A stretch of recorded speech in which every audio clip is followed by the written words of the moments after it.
Bienvenue à tous dans cette nouvelle vidéo. On se retrouve pour une nouvelle analyse sur les Pokémon de la huitième génération. Et dans cette vidéo, nous allons parler de Charmilly. Alors Charmilly, l'espèce de crème chantilly enchantée, là je sais pas comment, une sorte de crème chantilly, on va dire. Alors du coup, le type de ce Pokémon pour commencer, puisqu'on commence toujours évidemment par là. Donc déjà de base, du coup, hein, c'est l'évolution de Crémy, hein, voilà le petit machin. Du coup, le type, alors, il est de type fée pur. Alors, le type fée, c'est un bon type en stratégie, donc c'est plutôt pas mal, autant défensivement qu'offensivement. Le type fée, depuis son apparition en sixième génération, c'est un des meilleurs types du jeu, on peut le dire deuxième à peu près derrière le type acier. Il a trois résistances, notamment au type insecte, ténèbres et combat, plus immunité dragon, pour seulement deux faiblesses, poison et acier, qui sont pas des types offensivement très vus, donc du coup, c'est intéressant en termes défensifs.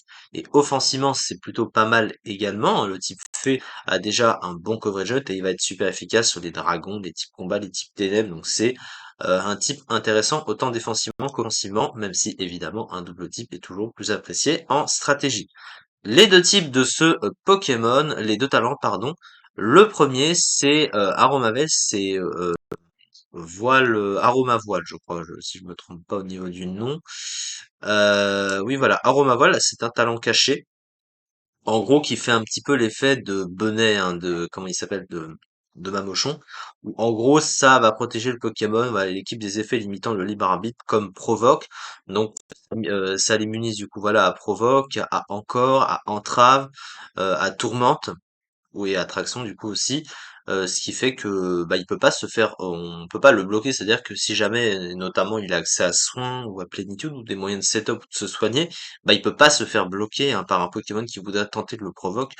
Donc, c'est plutôt pas mal comme talent en général pour des Pokémon qui veulent justement et qui ont besoin de se placer. Son deuxième talent, c'est Glucovoile qui empêche le Pokémon et ses alliés de s'endormir. On va préférer l'autre talent évidemment. Au niveau des statistiques de ce Pokémon, alors, sur le plan offensif, bon, il a une attaque nulle de 60, évidemment, on n'en parlera pas. Il a une attaque spéciale de 110, qui est relativement correcte hein, pour un Pokémon comme ça. Ensuite, alors son bulk, il est pas fou. Alors, il a une bonne défense spéciale de 121, mais il a une base assez faible de 65. Et par contre, sur le physique, bah, il tank pas très bien. Il a 75 de défense, ce Pokémon, donc il a pas un bulk si incroyable que ça. Là où c'est compliqué également, c'est sa vitesse. Il a que 64 de vitesse, donc c'est pas un Pokémon très rapide. Et c'est compliqué. Voilà, c'est toujours compliqué d'être un petit peu lent comme ça. Surtout qu'il suffit d'un Pokémon sur le physique, genre un type acier, en général physique, et qui va pouvoir le maltraiter. N'importe quel Pokémon sur le physique plus rapide, et plus rapide que 64 de vitesse, ça existe, et derrière, il se fait poutrer largement. Ensuite, qu'est-ce que ça donne en termes de move pool? Alors, sur le plan offensif, il a quelques trucs, mais il a pas grand-chose non plus. Alors déjà, sur le plan du type fée, il a pas de bon stab fée déjà, hein. Ses deux seules attaques, enfin ses meilleures attaques de type fée, c'est éclat magique et vampi baiser, mais il ne possède pas, par exemple, pouvoir lunaire, hein, ce qui est le meilleur stab fée spécial, hein, là où Gardevoir notamment va le posséder. Euh, il y a aussi évidemment et un Pokémon qui va très vite être comparé à ce truc, hein, c'est Nymphalie, hein. Alors Nymphalie qui veut je sais plus comment il se dit en anglais, Nymphalie. Ça se dit, voilà, Sylvéon. Sylvéon, du coup, qu'on peut voir juste ici. Déjà qu'il a un meilleur talent, qui tape aussi fort, il a un peu plus de bol parce qu'il a une meilleure base PV. Même s'il a moins de défense, il a une meilleure défense spéciale aussi. Bon, il est un peu plus lent, mais ça se joue pratiquement à la même chose.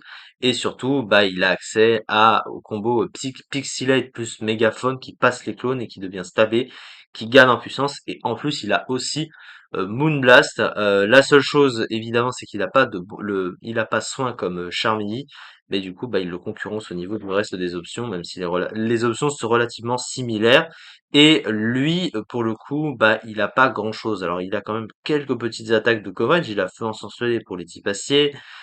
Énergie Ball qui peut faire aussi un petit coverage. Il a l'accès à soins, l'accès à plénitude pour se soigner, mais son pool de soutien reste relativement très limité, hein. Il n'a pas vraiment beaucoup plus d'options et il se fera facilement concurrencer par d'autres Pokémon de type fée notamment qui ont plus d'options à ce niveau-là et il y en a évidemment.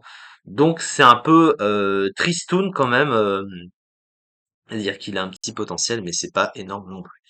Alors, sa fiche stratégique, une excellente statistique de défense spéciale et d'attaque spéciale, accès à soins, un type fait bon autant offensivement que défensivement, possède le très bon talent aroma voile, qui l'empêche de subir les attaques provoques, entrave et ainsi pouvoir se setup sans interruption, mais de très mauvaises statistiques en PV, défense et vitesse, un beaucoup plus limité, malheureusement.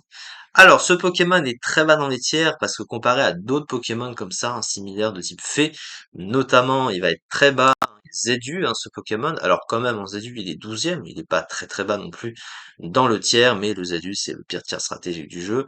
Alors quand même, hein, plus de 13% du tiers, au moins, il est joué, il est souvent joué en Zédu, mais on parle d'un mauvais tiers stratégique, donc du coup, voilà pour ce Pokémon. C'est ça en tout cas du coup pour cette vidéo. On se retrouve prochainement pour la suite des analyses sur les Pokémon de la 8e génération. Merci beaucoup de m'avoir suivi et à très vite pour la suite.